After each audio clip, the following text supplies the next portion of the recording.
విశాఖపట్నంలోని ఋషికొండ పేరు గత కొన్నేళ్లుగా ఆంధ్రప్రదేశ్ రాజకీయాల్లో ఎంతగా వినిపించిందో ప్రత్యేకంగా చెప్పాల్సిన అవసరం లేదు.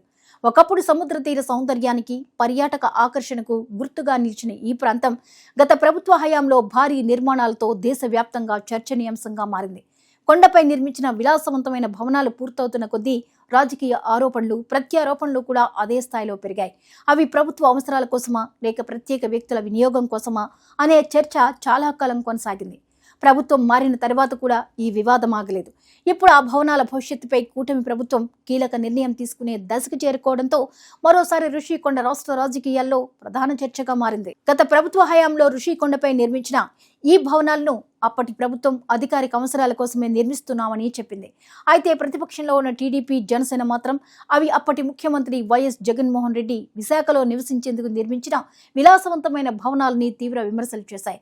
భవనాల నిర్మాణ వ్యయం, నిర్మాణ శైలి, భద్రతా ఏర్పాట్లు, ప్రత్యేక సదుపాయాలు అన్నీ కలిసి ఈ ప్రాజెక్టును రాజకీయ వివాదంగా మార్చాయి.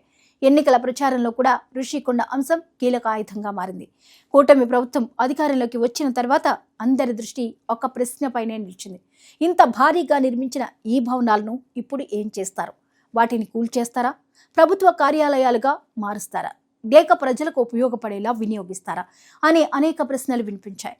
ప్రభుత్వం మాత్రం తొందరపడి నిర్ణయం తీసుకోకుండా ప్రతి కోణాన్ని పరిశీలించాలనే నిర్ణయం తీసుకుంది. దాదాపు 2 ఏళ్ల పాటు ఈ అంశంపై సుదీర్ఘంగా కసరత్తు జరిగింది. ప్రత్యేకంగా మంత్రుల కమిటీని ఏర్పాటు చేశారు. ఆ కమిటీ సచివాలయంలో 5 సార్లు సమావేశమైంది. ఒక్కసారి ఋషికొండకు వెళ్లి క్షేత్రస్థాయిలో పరిశీలన చేసింది. భవనాల నిర్మాణం, వాటి వినియోగ అవకాశాలు, పర్యాటక రంగానికి ఉన్న సామర్థ్యం, ప్రభుత్వానికి వచ్చే ఆదాయం, ప్రజలకు కలిగే ప్రయోజనాలు, ఇలా ప్రతి అంశాన్ని విడివిడిగా అధ్యయనం చేసింది.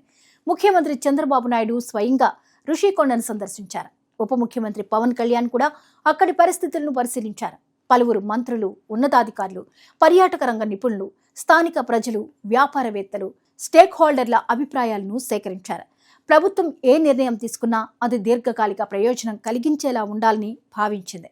ఈ క్రమంలోనే ఆంధ్రప్రదేశ్ టూరిజం డెవలప్మెంట్ కార్పొరేషన్ విడుదల చేసిన ఎక్స్ప్రెషన్ ఆఫ్ ఇంట్రెస్ట్ పత్రం ఋషికొండ భవిష్యత్తుపై ప్రభుత్వ ఆలోచనను స్పష్టంగా బయటపెట్టింది. ఈ డాక్యుమెంట్ ప్రకారం ప్రభుత్వం ఈ భవనాలను ప్రభుత్వ కార్యాలయాలుగా మార్చాలనే ఆలోచనలో లేదు.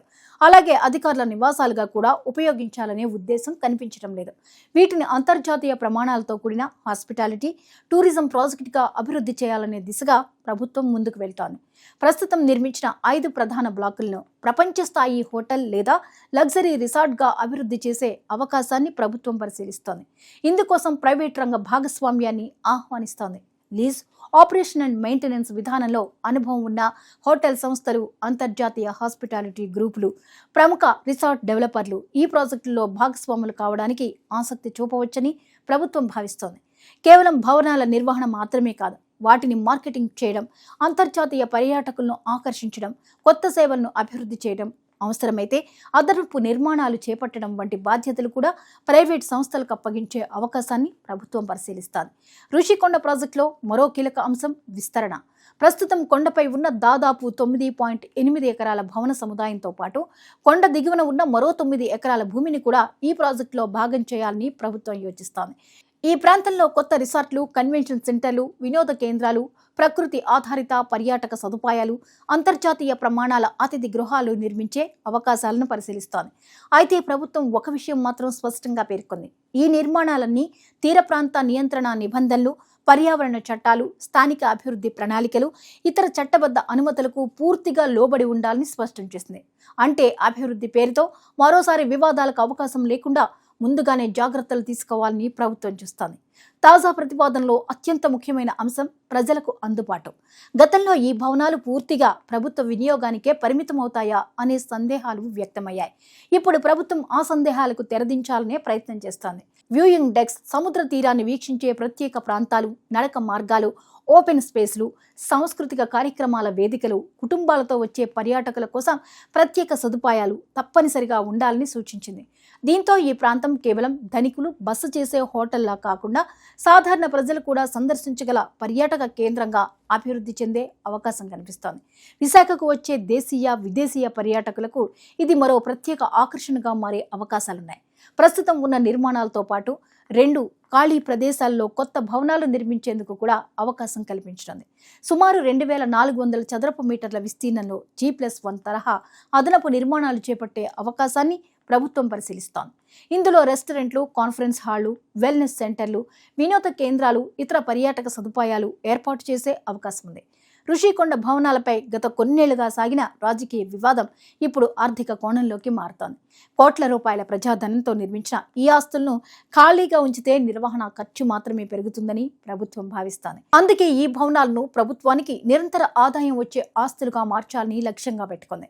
ప్రైవేట్ భాగస్వామ్యంతో అంతర్జాతీయ ప్రమాణాల హోటల్గా మారితే రాష్ట్రానికి పెట్టుబడులు వస్తాయి, ఉద్యోగ అవకాశాలు పెరుగుతాయి, స్థానికులకు ఉపాధి లభిస్తుంది. విశాఖ పర్యాటక రంగానికి కొత్త ఊపు వస్తుంది. విదేశీ పర్యాటకులను ఆకర్షించే అవకాశాలు కూడా పెరుగుతాయి. ప్రభుత్వానికి లీజు రూపంలో, పన్నుల రూపంలో స్థిరమైన ఆదాయం వచ్చే అవకాశం ఉంటుంది. అయితే ఈ ప్రతిపాదనపై భిన్నాభిప్రాయాలు కూడా వినిపిస్తున్నాయి. కొందరు ఈ ప్రాంతం పూర్తిగా ప్రజలకే అందుబాటులో ఉండాలని కోరుతున్నారు. మరికొందరు ప్రపంచ స్థాయి టూరిజం ప్రాజెక్టుగా అభివృద్ధి చేస్తే విశాఖకు కొత్త గుర్తింపు వస్తుందని అభిప్రాయపడుతున్నారు. పర్యావరణ పరిరక్షణ కూడా సమానంగా ముఖ్యమని పర్యావరణవేత్తలు సూచిస్తున్నారు. కొండ సహజ స్వరూపం దెబ్బతినకుండా అభివృద్ధి జరగాలని వారు కోరుతున్నారు. రాజకీయ పరంగా చూస్తే రుషికొండ భవనాలు ఇప్పటికీ చర్చకు కేంద్ర బిందువుగానే ఉన్నాయి. గత ప్రభుత్వం తీసుకున్న నిర్ణయాలను విమర్శిస్తూ అధికారంలోకి వచ్చిన కూటమి ప్రభుత్వం ఇప్పుడు వాటిని కూల్చేయకుండా ప్రజలకు ఉపయోగపడేలా, ప్రభుత్వానికి ఆదాయం వచ్చేలా మార్చే దిశగా అడుగులు వేస్తోంది. ఇదే తమ రాజకీయ వైఖరికి నిదర్శనమని అధికార పక్షం చెప్తోంది. మరోవైపు ప్రతిపక్షం మాత్రం ఈ నిర్ణయాలను కూడా నిశితంగా గమనిస్తోంది. ఇప్పుడు అందరి చూపు కేబినెట్ సమావేశంపైనే ఉంది. కేబినెట్ ఆమోదం లభించిన తర్వాత ప్రతిపాదనల పత్రం విడుదల కానుంది. అనంతరం అర్హత కలిగిన సంస్థల నుంచి తుది బిడ్లు ఆహ్వానిస్తారు. ఆ తర్వాత ఏ సంస్థకు ఏ ప్రాజెక్ట్ దక్కుతుందో స్పష్టత వస్తుంది. ఏది ఏమైనా రుషికొండ భవనాల కథ ఇప్పుడు కొత్త మలుపు తిరుగుతోంది. ఒకప్పుడు రాజకీయ ఆరోపణలకు కేంద్రంగా నిలిచిన ఈ నిర్మాణాలు రేపు ప్రపంచ స్థాయి పర్యాటక కేంద్రంగా మారతాయా? ప్రభుత్వానికి ఆదాయ వనరుగా నిలుస్తాయా? విశాఖ పర్యాటక రంగానికి కొత్త బ్రాండ్గా అవతరిస్తాయా?